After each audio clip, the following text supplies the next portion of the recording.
Okay, so in the previous classes you had an idea about the basics of the ionosphere, and from yesterday you also learned about the large scale traveling ionospheric disturbances, right, from theory as well as models, machine learning techniques, all those things. So today we are going to see something about the medium scale traveling ionospheric disturbances, mainly their sources and characteristics, and what are the techniques we can use to study the MSTIDs. So my presentation will be in this way, like I wish to give a basic introduction about the TIDs, and then so from the title it is like a reverse. Then observational techniques, what are the techniques are used so far to study the MSTIDs, and then the observational studies I classify into two categories. One is before 1980s, what happened, and after 1980s, what are the results, and then based on those studies, the characteristics of the MSTIDs, specifically their triennial variation, seasonal and solar cycle dependencies, and also longitudinal latitudinal dependencies, and finally the sources and summary and what are the unresolved problem in this topic. So traveling ionospheric disturbances, as you might be hearing, it's just a very basic definition is like it is a wave kind of undulation in the electron density. In the beginning, it is thought that they are driven by the gravity waves which are propagating to the ionosphere. So based on the scale sizes, especially the horizontal scale sizes, the MSTID can be, the traveling ionospheric disturbances can be divided into two categories. One is the large scale traveling ionospheric disturbances. You can see their characteristics here, right? They are having the period very large, like you may be seen one of the E1 slides, it is having like even up to 4-hour periodicity. So the horizontal speed is quite high, ranging from 400 to 1000 meters per second, and the wavelength, as you can see, it is a global scale, like more than 1000 kilometer wavelength it can have. And on the other hand, you can see some example over Europe on this particular day. This is one red, blue and red. This is one wavelength. So the medium scale traveling ionospheric periods are very small, let us say less than an hour or 1.5 hours, and the horizontal speed is varying from 100 to 250 meters per second. It is not very rigid, so it can be up to 300 or some slightly here and there 50 meters per second. And the wavelengths are less than 500 kilometers. Here, one of such example over Europe. You can see this one, like blue, red and blue. This is, yeah. So let us move to the observational techniques. There are many instruments which are used to study the MSTIDs. In the beginning, let us say from 1940s, ionosonde is one of the oldest instrument which give the idea about the presence of MSTIDs in the ionosphere. This is one of the example, like ionosonde over Julius II. You can see the tower, it is 70-meter tower. And the Doppler sounding techniques, it is also one of the oldest techniques. And radars, like it can be coherent or incoherent scatter radar, also the supertron radars, also used for the MSTID study. For example, here you can see the MU radar, which is 53 megahertz radar located in a mid-latitude station over Japan. And this is the Arecibo incoherent scatter radar. You might be heard that, right? Very recently this is now dead. It's no more in operational. And there is also other techniques like Faraday rotation, air glow images. You can see one of the air glow images. And this instrument, which can also provide the horizontal information about the spatial information about the MSTIDs, especially the 630 nanometer emission, which is peak around 250 kilometer, is used to study the MSTIDs in the ionosphere. And like GNSS receivers and rocket soundings for the case studies,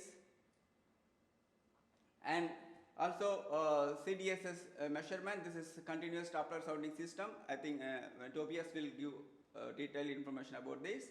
And the satellites, like a recent development, right? The satellites like such as SWAM or COACHE or the CHAMP, you can see the this satellite here, also used to study the global coverage, even though their temporal resolutions are very less, but you can get the global coverage or global information about the MSTID characteristics. So now let us go to the observation which are taken before 1980s. This is one of the first observations which used to study the MSTIDs by seeing the ionograms. This is called ionograms, and you can see there are various structures which is forming in the ionograms. I am not ionosound expert, but here there are experts are there. If you have any doubt, you can consult with them. So you can see here, this is the three receiver traces. This is normally you can see there is some hint, right, like loop. So this also could be indication of the presence of MSTIDs. On other hand, here you can see there are like Y-shaped disturbances in the, Y-shaped structures in the ionograms, and also here you can see like kind of Z shape, right? So there are various type like loop type, Y branch or Z type. Basically what they found, all these structures which are coming from the same phenomena, that is the TIDs. Why I am calling here TIDs? In the beginning they are not sure and what could be their horizontal scale size, so it can be LSTIDs or it can be either MSTIDs. So then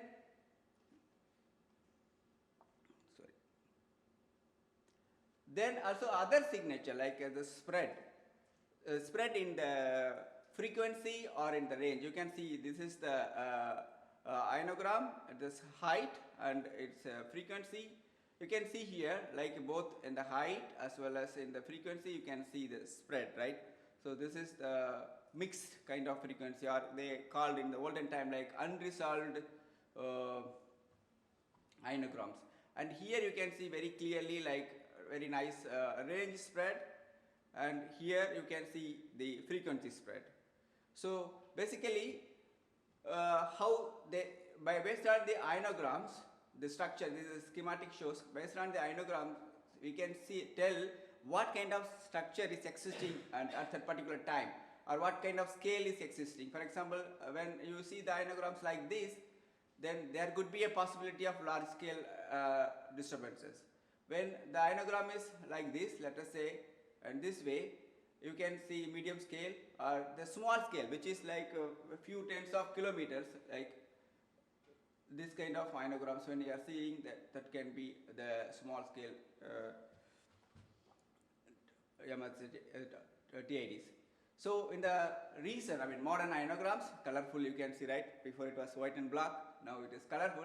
The same structure, like various structures which can be representative for the MSTIDs, like as we have seen the spread F and the Y or U fork structures here, and the satellite traces, this one, the multiple cusp echoes, this one, and the multiple reflections.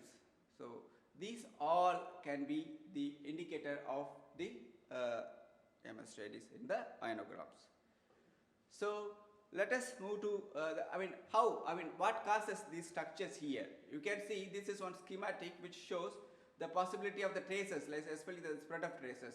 When you have the ionosound here, let us say first is when you have the ionosound, when the TID is passing through your field of view, you can see there are undulation in the plasma density. So you will get multiple reflection from this inhomogeneity, in the plasma.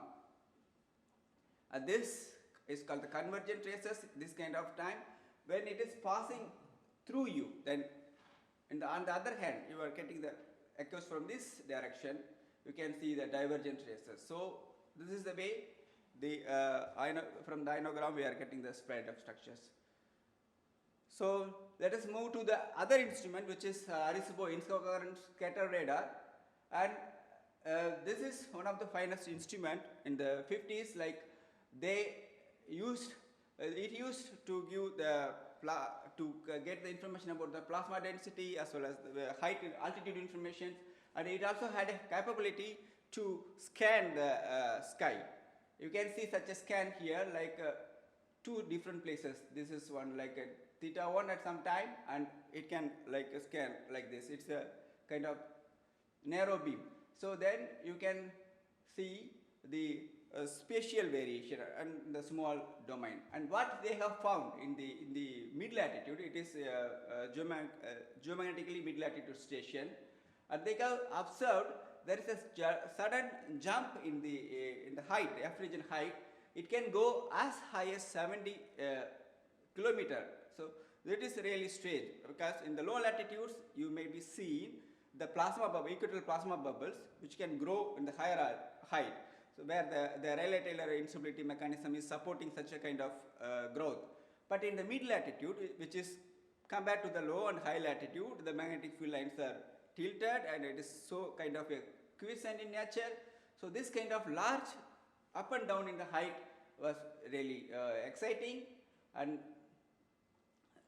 based on this beam scanning, they argued that there is a systematically aligned bands which is also showing the height variation in the plasma density, peak plasma density. So, and then in the MU radar, which is inside Japan, what they have seen, it is a pencil beam. We can say like 3 to 4 degree beam width. It's very narrow. Like it operates when the beam is perpendicular to the magnetic field lines. If there is electric field perturbation, then we can get the backscatter echoes. So what they found, there is a strong field aligned irregularities, which is field aligned in the sense those disturbances are associated with the electric field perturbation. So they are getting very strong echoes, and then they also looked in detail for the Doppler velocities during that time. What they have found, they are getting very strong echoes sometimes as high as 20 dB, and also these echoes occurrence are very well coincide with the strong spread of occurrence in the ionospheres. Also they have seen there is a clear, you can see the arrows, the updraft in this echo regions, which means that this updraft is like a kind of northeast upward and northeast direction. So then also they with their techniques, they also try to find out the movement direction, and they have seen these structures are moving towards west. On the other hand, when you are going to, if somebody is working on the equatorial plasma bubble, you can see they are moving towards east. But here you can see these structures are moving towards west. So now, so the before 1980 era stops. What we know from there, we know there are structures which are band-like a structure, which are also associated with electric field perturbation. Why I separated into 90s? Here there are two revolutions happen. One is the development in the optical instrumentation, which can give kind of the horizontal structure, and also the GPS receivers. So that also used to get the two-dimensional horizontal mapping of the electron density or the electron density perturbation. This is one of the oldest or the first observation of the 630 nanometer regular emission, which is peak around the 250 kilometer, as I said before. And you can see this is the field of view. So if it is a full field of view, let us say it is 180 degree, then it can cover at least 1000 kilometer in a circle. So you can get large spatial information. And you can see here the blue and red bands. The same kind of this is our receiver, and the same kind of observation also carried out over Japan. This is for a campaign, special campaign for the sporadic ELA studies, and then you can see very nice structures like a bright and dark bright bands, and which are aligned in the northwest to southeast direction. And if you are moving with respect to time, they are propagating towards the southwest direction. So, and then with the multiple receivers, we also can map the T10 TEC. This is the over Japan. There they have special thing like more than 1,000 GPS receiver. Let us say every 0.15 degree latitude longitude they are having a receiver. Of course, it is too expensive, and through which they can map the electron density perturbation over Japan. You can see very same kind of structure what we have seen in the air globe imager. And also we can also do the same thing with the multiple air globe images. This you can see the whole Japan is covered, and you can see the clear MSTID structure which is moving towards southwest direction. So furthermore, when they started to look into the electric field perturbations or the conductivity, Peterson conductivity perturbation and the 630 nanometer emission, whether they are connected or they are correlated. This is one of the conductivity was measured using the again the Arecibo infrared scatter radar, and this is the intensity variation in the 630 nanometer emission. And what they found, there is a clear changes in the Peterson conductivity. The Peterson conductivity perturbation is small inside the MSTIDs, which means that creates a kind of the polarization electric field generation inside the MSTID that allows to grow vertically. So then furthermore, like this is one of the first observation which showed the connection between the electric field and the air glow intensity variations. This is the air glow emission intensity. It is a deviation intensity. You can see like the blue and red bands, and this block line, which is the electric field perturbation from the TMF SP satellite. I should remind you that this satellite is flying around 800 kilometers, and this air glow emission is approximately 250 kilometers, 250 to 300 kilometers. Then you can see very nice pattern in this electric field perturbation, like the direction is changing based on the, I mean, you should also remember that this bright and dark band shows the up and down motion of the plasma density. So you can see the electric field perturbation also changes its direction based on the up or down. So which drives the movement of the MSTIDs. Furthermore, so now you know the horizontally how this MSTIDs or these electric fields are connected. And then furthermore, using this MU radar, which is again the coherent scatter radar, there is a very clear relation between the spatial relation between the air glow intensity variation and the field and echoes are not observed.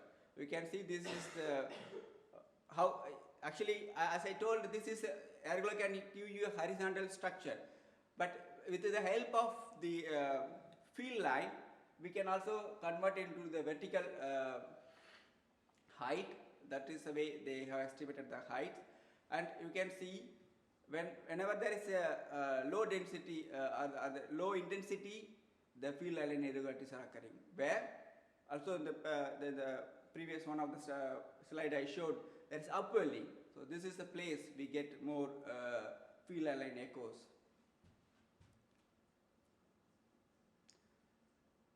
So, and another interesting factor is like using two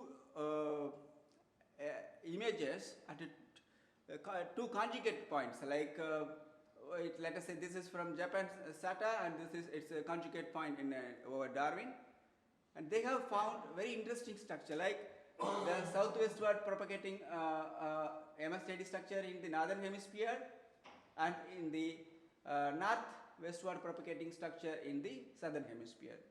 If you are mapping with the magnetic field lines, then they will be aligned very perfectly. So which suggests that this structures are associated, again, the electric field, and these electric fields are mapping through the magnetic field lines into the another hemisphere. So then, how about the longitudinal, the global distribution of these MSTIDs? As I told, right, this satellite measurement can be used for that purpose. This is the electric field perturbation using the CHAMS satellite, I think, yeah. So you can see this is in the y-axis is in the month, and the x-axis in the various longitudes, and you can see very clear seasonal pattern of more MSTIDs in the July, and also very clear longitudinal variation. You can see some longitudes it shows more intense, and some longitude it is very less. And this is in the southern hemisphere, and also in connection to this, the sporadic E layer also mapped, and you can see the sporadic E layer also shows very clear seasonal variation, which is maximum during summer, and this is coincide with the MSTD activities in the ionosphere. So this part I will come more detail in the source mechanism. So, and then also recent study where they have correlated the movement of the ES layer and the MSTIDs. You can see in this figure, this is the MSTIDs propagation degree, and this is the ES layer propagation direction. And you can see most of the time their propagations are like coincides. The maximum number you can see here, and the horizontal propagation speed of the ES layer and the MSTIDs you can see here, this range, the maximum number of events also very much correlated, which means these ES layers driving the MSTIDs. We will come back to in the source mechanism. So, and then as I also showed some of the case studies, like what about the statistical propagation direction? It is over Arecibo. You can see most of the time these MSTIDs are propagating southwestward direction. It is only night. I again want to remind you, this is only the nighttime cases. Whatever I am from 1980 slide started, all these studies are representing the nighttime MSTID observations. And in the southern hemisphere, this is over Brazil. You can see the north-westward propagation. So this same pattern which we have seen the geometric conjugacy also fulfilled here. Then what about other general characteristics, like apart from the propagation, this is one of the observation over Japan. You can see the horizontal wavelength which are ranging from like 100 to 500, and the maximum is between 200 and 300 kilometer. And the phase velocities which are like less than 200 meter per second, and the periods like is less than 1.5 hours, what the definition we have seen. This is matching. This is the case for almost all the statistical studies which has been done. Just I am showing one sample here. So, and then what about the seasonal variation of these nighttime MSTIDs? This is again using like more than a year of air glow observation, and you can see here like this is the total observation nights, and this is the MSTID occurrence. Like this is the clear sky, I mean with and without MSTIDs, and here you can see very clear pattern of the MSTD occurrence. Like it is a kind of a semi-annual pattern, right? The maximum during the solstice month and minimum during the equinoctial month. And again, this is another station over Central Pacific. This is also showing this red band is total observation, and this color KN color is the MSTD occurrence. Here also again you can see very clear semi-annual pattern. The maximum occurrence is during the solstice month. So again this is over European sector. But in the European sector, this is a universal time, and the y-axis is month. This just in the study they use the GPS receivers. Previously it is from the air glow observation. This is using the GPS receivers over Europe, and they also classified into high and mid latitude, considering 50 degree north and above and 50 degree north and below. So I don't want to discuss the daytime. I will come back to the daytime MSTIDs on the later slides. Here you can see the nighttime MSTID occurrence. Like in the American sector, we are seeing very nice semi-annual pattern, but over the European sector, we are seeing the maximum during the August or September in the kind of summer month, but not in the winter month. It is like one peak occurrence we could see. So what about their solar activity dependence?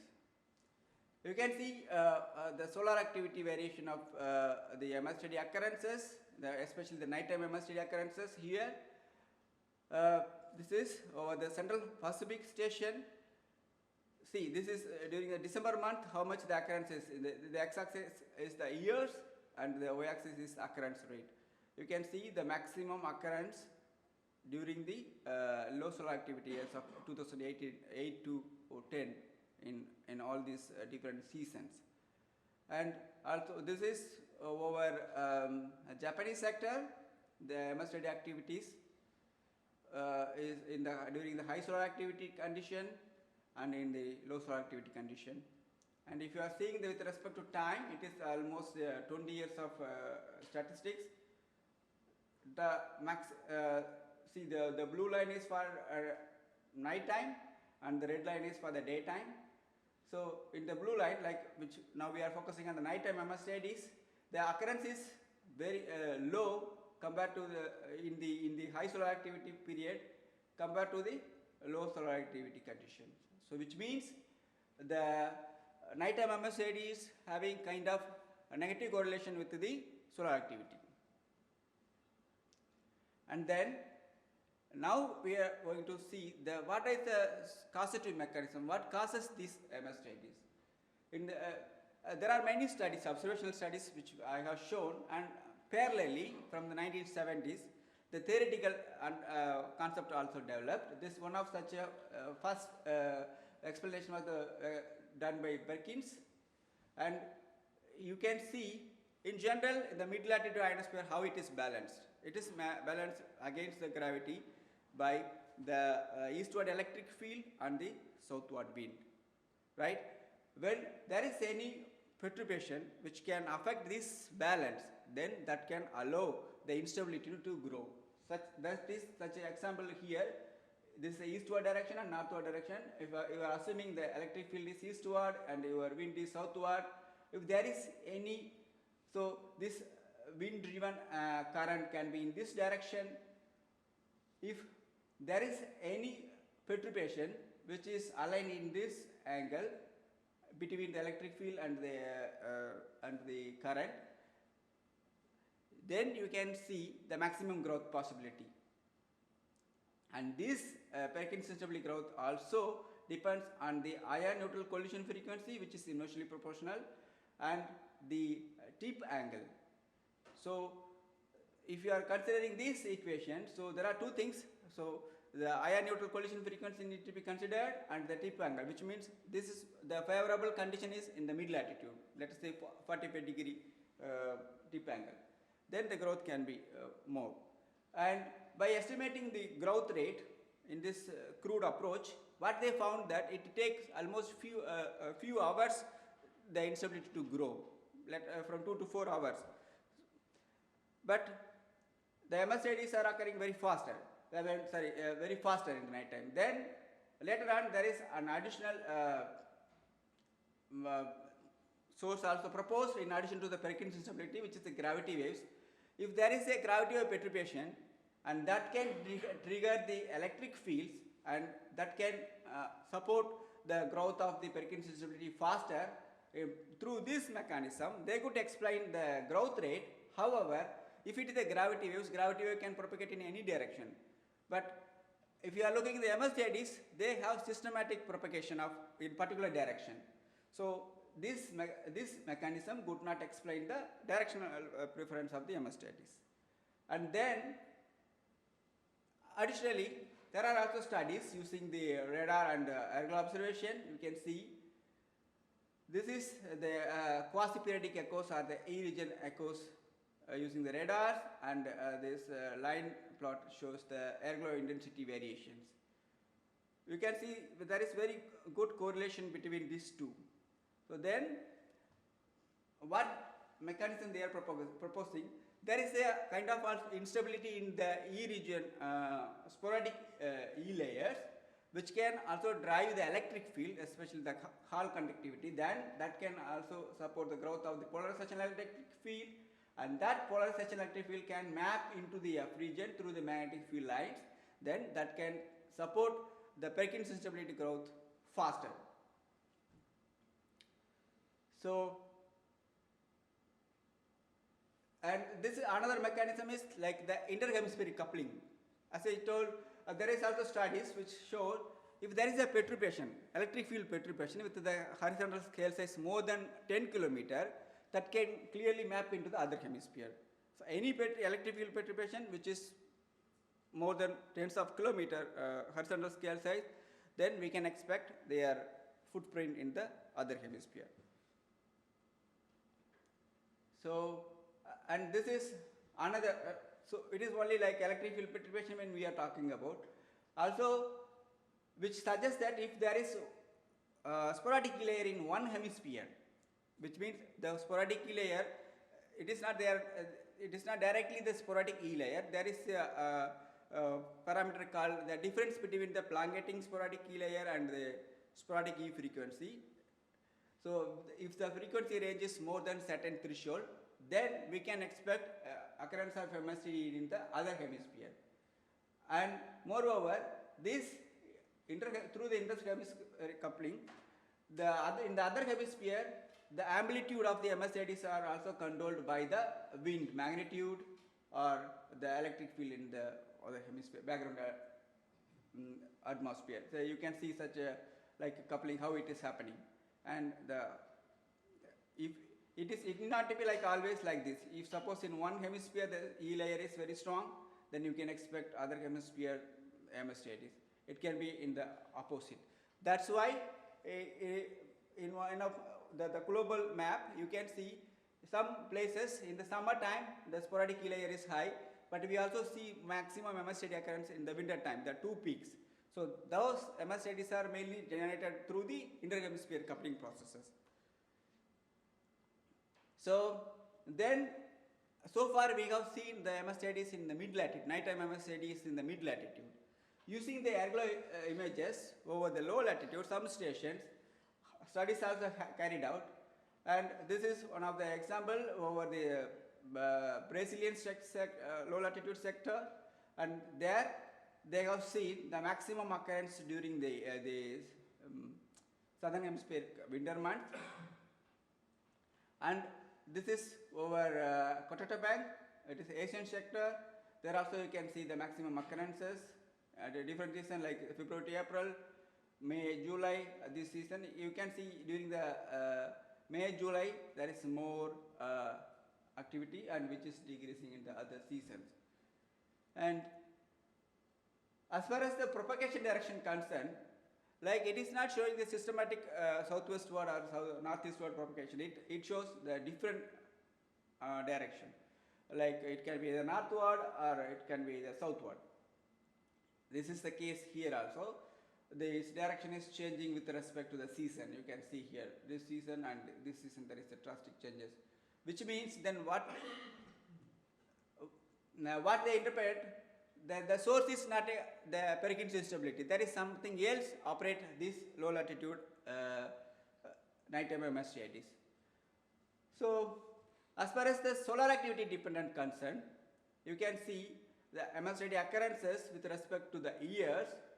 The occurrence is more in the high solar activity condition than the low solar activity condition. It is over Cotopaxi, and this is over Brazilian sector. You can see very clear solar activity dependency, but this is a reverse. Like in the nighttime mid-latitude MSTIDs, we have seen the MSTID occurrence is more during the low solar activity, but in the lower latitudes, it is low in the low solar activity time, which means this shows a positive correlation with the solar activity. So Now let us move to the daytime MSTIDs. So why this classification is needed, like nighttime and daytime? Mainly the propagation directions.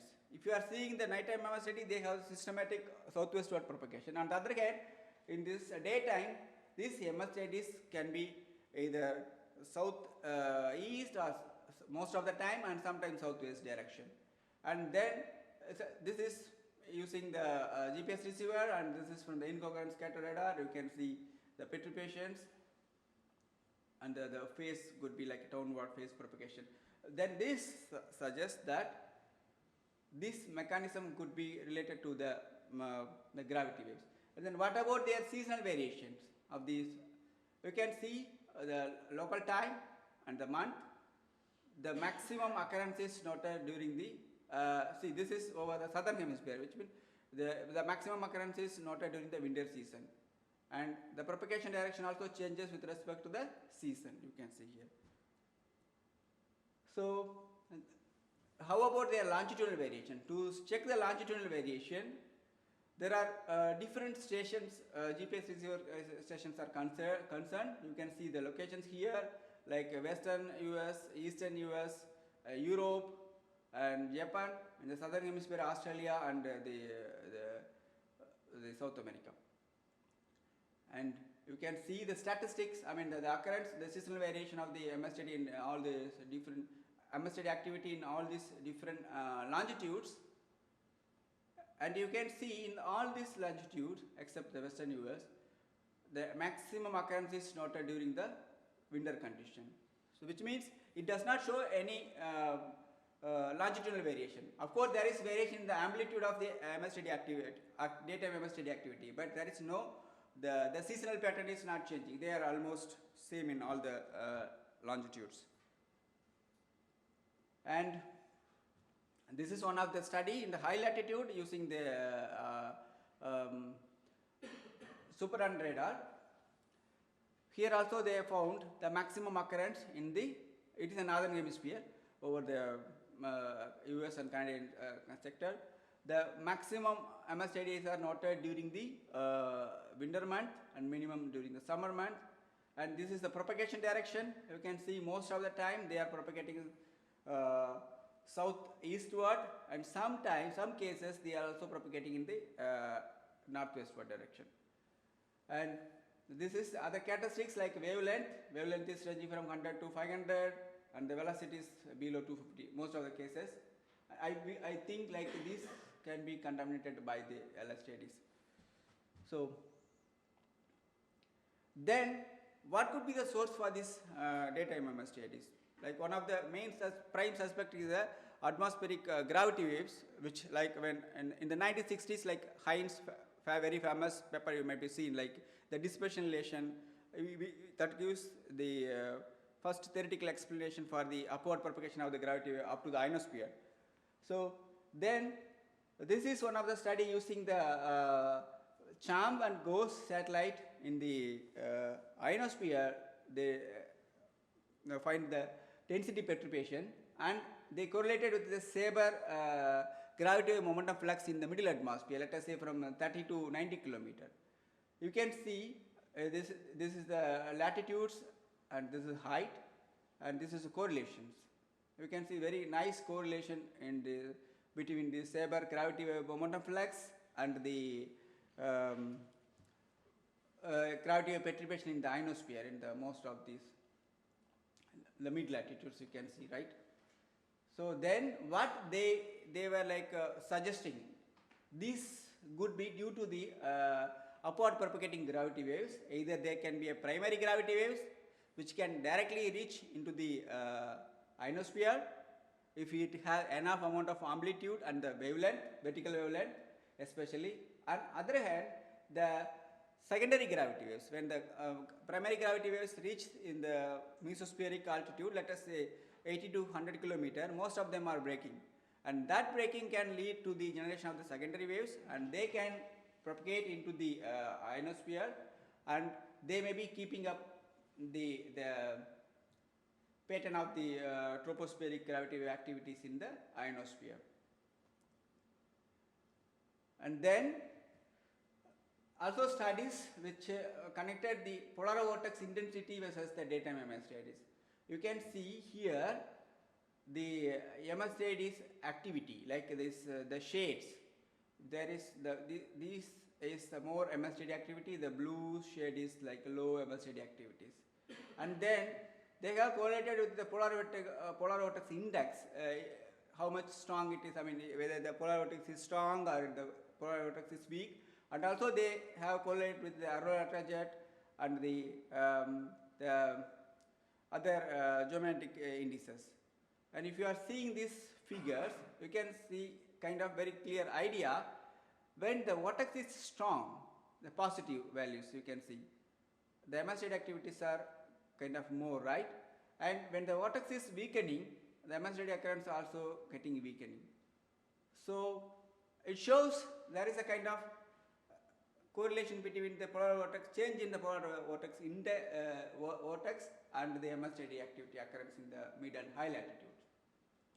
One possible mechanism is that the changing pattern in the wind in the middle atmosphere can filter the upward propagating gravity waves. Then that can lead this kind of correlation between these tropospheric or the lower atmospheric variabilities and the MSTD occurrences.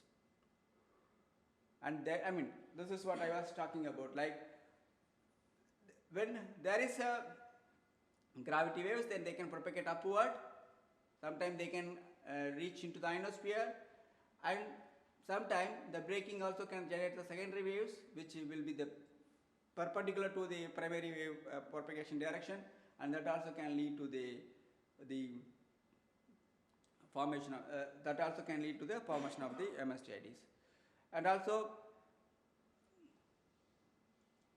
other kind of MSTIDs, like they are like very intense MSTIDs or the concentric MSTIDs, which are you can see this is the tropospheric strong convective activities, and then there is a clear concentric gravity waves in the ionosphere, which is following these MSTID category. So you can see there are some sites the more amplitude and some other direction that less amplitude, even though that could be the changes in the wind. Some direction the wind may be filtering the gravity activity, and other direction it may be allowing the MSTID activity to the gravity waves to propagate in the ionosphere. This is the same thing you can see in the other location. There is a cyclonic activity and the concentric MSTIDs. And if as I told, if the horizontal wavelength is, let us say, more than 200 km, and considering the front-wise solar period and the gravity wave period, then we can if the vertical wavelength is sufficient enough, then they can directly reach into the ionosphere, which can able to make the compression and rarefaction of the atmosphere. Then that can allow the propagation if it has a sufficient amount of amplitude and energy. And then this is another example by the volcanic eruption or the earthquake in the recent Hungatunga. You can see the lower atmospheric pressure wave propagation due to the volcano activity, simultaneous TC perturbation in the ionosphere, and they are aligned with the pressure waves. Additionally, it also can leads the interhemispheric coupling, which means it is not only the neutral gravity waves, and it also trigger the electric field perturbation in the ionosphere. Then that can also map into the other hemisphere. So that is also, these are all special cases. So what is the home technique message? As we know, the MSTID diagram shows the clear diurnal, seasonal variations, also solar activity variation. Especially the daytime MSTID activities are higher during the winter in all the longitudes. The nighttime MSTID is higher during the solstice condition, and this shows very clear longitudinal variation Again, that could be due to the sporadic activity variation at different longitudes. And also, these nighttime MSTID activities are showing the negative correlation with the solar activity.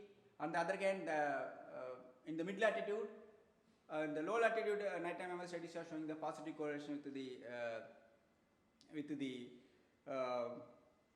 solar activity. And one possible reason is when due to the changes in the solar activity variation, there is also changes in the neutral density, and that can effectively damp the upward propagating gravity waves during the low solar activity condition. That could be one of the reason we see more less MSTID activities in the low latitudes if they are.